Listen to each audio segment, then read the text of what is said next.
It was the kind of moment that makes you sit up straight, grab the remote, and rewind just to be sure you heard it right.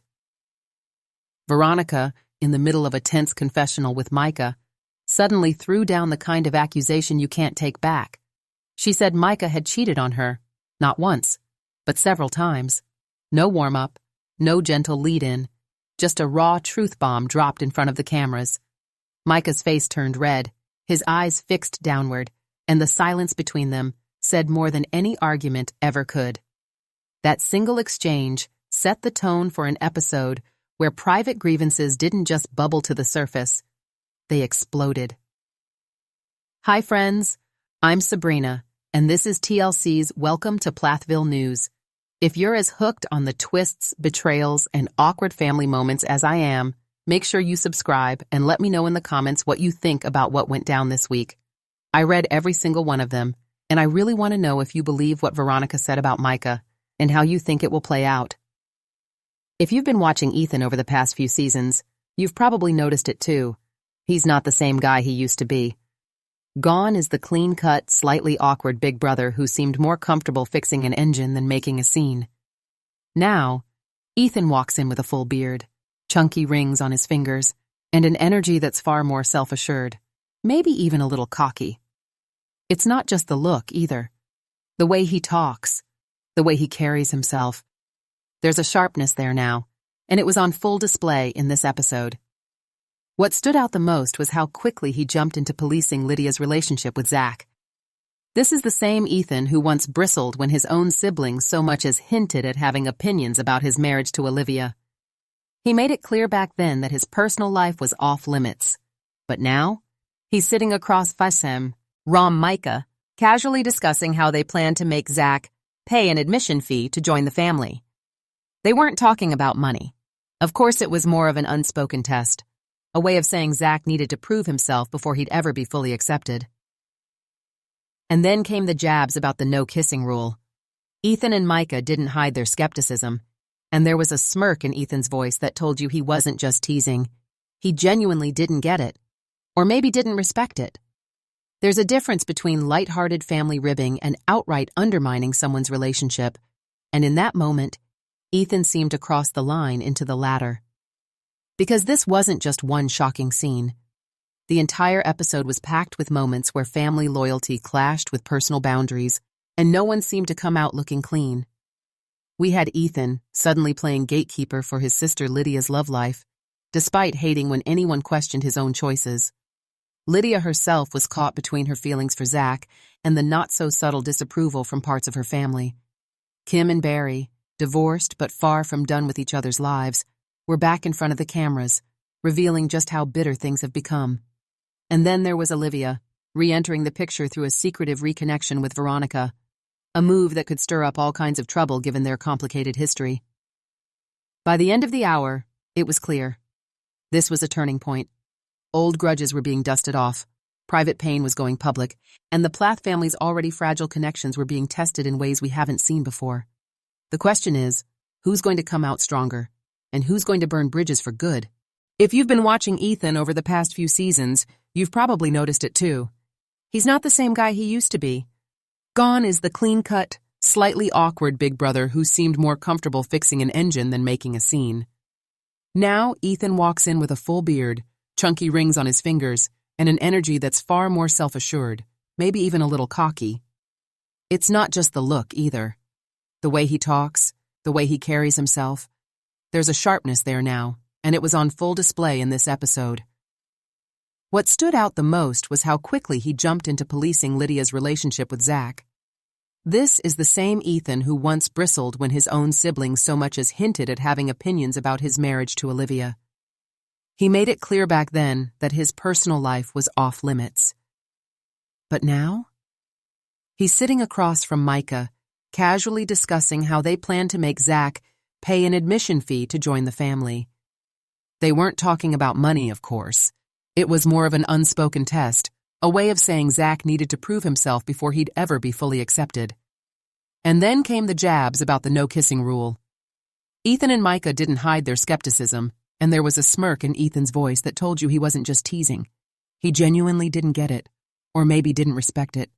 There's a difference between lighthearted family ribbing and outright undermining someone's relationship, and in that moment, Ethan seemed to cross the line into the latter. It's a striking change from the Ethan we met in earlier seasons, who often seemed on the defensive, just trying to carve out his own space away from the family's expectations.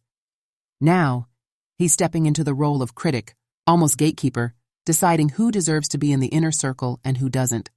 Is this confidence? Is it protectiveness over his sister? Or is it Sion, something less noble?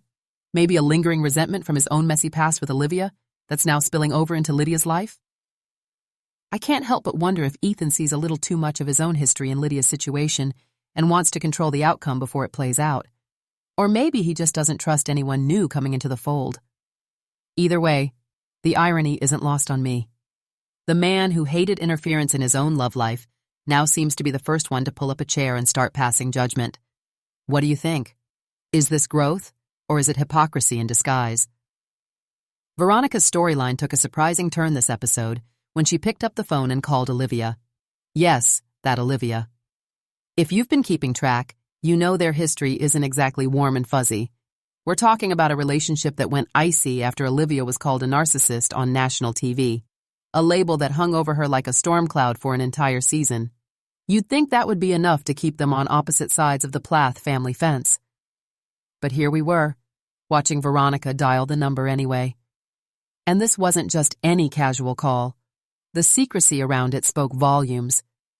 Olivia's name wasn't even saved in Veronica's phone as Olivia. Instead, she was tucked away under a completely different name. A tactic that tells you everything you need to know about how sensitive, maybe even forbidden, this reconnection was. That one little detail made the entire scene feel like we were watching a plot twist unfold in real time. Why is this such a big deal? In the Plath family dynamic, befriending someone the group sees as an enemy isn't just socially risky. It's almost guaranteed to cause waves. Olivia has been painted as the outsider, the troublemaker, the wedge between Ethan and the rest of the family. For Veronica, someone still navigating her own place in this complex web of alliances, to openly reconnect with her, well, that's the kind of move that could quickly put her on the wrong side of a family Cold War. We've seen this pattern before. Outside friendships in the Plath world often act like a match near dry kindling. They don't just stay between two people. They ripple outward, triggering old resentments, reopening wounds, and sometimes igniting brand new conflicts. Veronica had to know this call could set something off. Which makes you wonder, was she doing it because she truly wanted to reach out and offer compassion? Or was there a part of her that wanted to stir the pot, intentionally or not? It's a fine line between mending fences and kicking them down. In a family where loyalty is currency, Veronica's decision to reconnect with Olivia could either earn her unexpected respect for being bold, or leave her isolated if the wrong people take it the wrong way. What do you think? Was this a heartfelt risk worth taking, or the first domino in another round of Plath family drama? Kim's post-divorce reality is a far cry from the structured, tightly controlled life she once had. These days, she's juggling a part-time job, managing rental properties, and constantly keeping one eye on her bank account. The stability she relied on for years is gone, and it shows. There's a weariness in her voice when she talks about bills, like the financial strain is an unwelcome shadow that follows her everywhere. In one of the more vulnerable moments this episode, Kim openly addressed her DUI, not just the charge itself, but the ripple effect it had on her life. She talked about the legal costs, the stress of navigating the court system, and how the whole ordeal left her feeling completely unsupported. When she mentioned Barry's lack of emotional help during that time, there was no dramatic outburst, just a matter-of-fact disappointment that cut deeper because of its calm delivery. It was the kind of moment where you realize that, for all the drama we see on screen, some wounds are quieter, but they linger longer. From Barry's side, things aren't any softer. His body language and tone suggest a man who's been slowly building walls for years, long before the divorce papers were signed. It's as if every unresolved fight, every unspoken resentment, turned into another brick in a barrier he's now content to stand behind. He doesn't seem eager to tear it down either. Barry's version of moving on appears to be emotional distance disguised as self-preservation. Their conversation about child support revealed even more of that tension. The way it played out, there was this unspoken suggestion that Barry might be dragging his feet until the kids are old enough for the payments to stop altogether. Kim didn't outright accuse him, but the implication hung in the air, thick enough to cut. It was one of those exchanges where the words were calm, but the meaning underneath was sharp. This is the push-pull that defines their post-marriage relationship. Financial strain mixed with a complete lack of emotional connection. They're bound together by responsibilities they can't escape, but their trust in each other is fractured beyond repair. And when you add money into the mix, every conversation becomes a negotiation. Every silence another reminder of what's been lost. It's clear neither one is truly ready, or maybe even willing, to soften toward the other. In a way, their divorce didn't end the conflict. It just gave it a new set of rules. The bitterness isn't over. It's just quieter now, hidden between the lines of every carefully chosen word. Zach's first real introduction to the wider Plath circle came at Isaac's gathering, and right away, it was clear he didn't quite blend in with the manly man vibe of the day. The place was buzzing with camo gear, hunting talk, and that rugged, outdoorsy energy the Plath boys seemed to thrive in. Zach, on the other hand, showed up with a calmer, more reserved demeanor. He didn't come off insecure, just different. And in this family, different tends to get noticed fast. From the start, Ethan and Isaac were already sharing laughs, and not the warm, welcoming kind. They weren't outright cruel, but there was a mocking undertone to their banter, a way of glancing at each other mid-conversation that made it clear Zach was being sized up. Every joke felt like it had a second meaning, like they were testing how much he could take before snapping back. And eventually, Zach did push back, in his own way. At one point, he called Ethan out directly, questioning the teasing instead of letting it slide. It wasn't aggressive, more of a, "Hey, I see what you're doing" moment, but it hung in the air just long enough to make things uncomfortable. Ethan's response?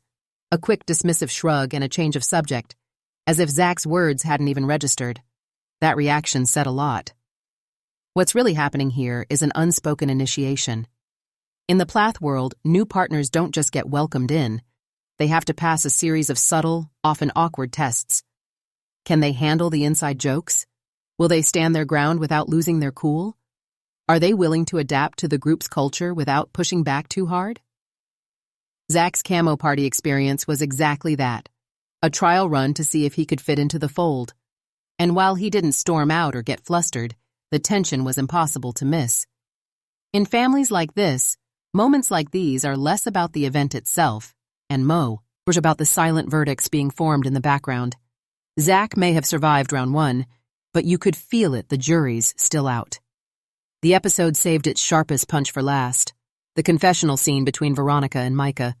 From the moment they sat down, you could feel the tension, their bodies angled slightly away from each other, eyes darting rather than locking, every gesture just a little too stiff. Micah answered questions with vague, almost lazy responses, the kind you give when you'd rather be anywhere else. Then, without much warning, Veronica dropped the bomb. She accused him of not just one, but multiple instances of cheating. It wasn't shouted, but the words landed heavy, and the air in the room seemed to shift. Micah didn't leap to deny it, which was almost more telling than if he had. Instead, he stayed quiet, letting her words hang there. That's when Veronica revealed something even more surprising. She had covered for him. She admitted she'd kept those incidents under wraps, protecting him from public fallout, possibly even from family backlash. Her voice cracked slightly, the frustration mixing with what sounded like hurt. It was the kind of vulnerability that doesn't come from wanting to win an argument. It comes from being tired of carrying a secret for too long. Micah's silence in that moment spoke volumes. It wasn't the pause of someone formulating a careful denial. It was the stillness of a person who either can't defend themselves or doesn't see the point. For a relationship that's been under quiet strain for a while, it was like watching a fault line finally split. And that's what makes this scene so fitting as the episode's climax. All night, we'd seen subtle digs, unspoken tests, and guarded conversations. But here, the resentment that had been simmering just beneath the surface finally boiled over into daylight. In one unguarded exchange, Veronica and Micah stopped playing the part of the united front and let the cracks show for everyone to see. It was raw, uncomfortable, and exactly the kind of moment that changes how you see a couple, and maybe the whole family dynamic for good. This episode didn't just stir the pot, it showed us how deep the cracks really run in both love and blood ties. From subtle shade to outright accusations, every relationship we saw tonight is carrying more baggage than it can hide. The question now is, are these confrontations the first step toward clearing the air, or just gasoline on already smoldering fires? I want to hear what you think. Will this family find a way forward? Or are we watching the slow unraveling in real time? Drop your thoughts below, and don't forget to subscribe for more recaps.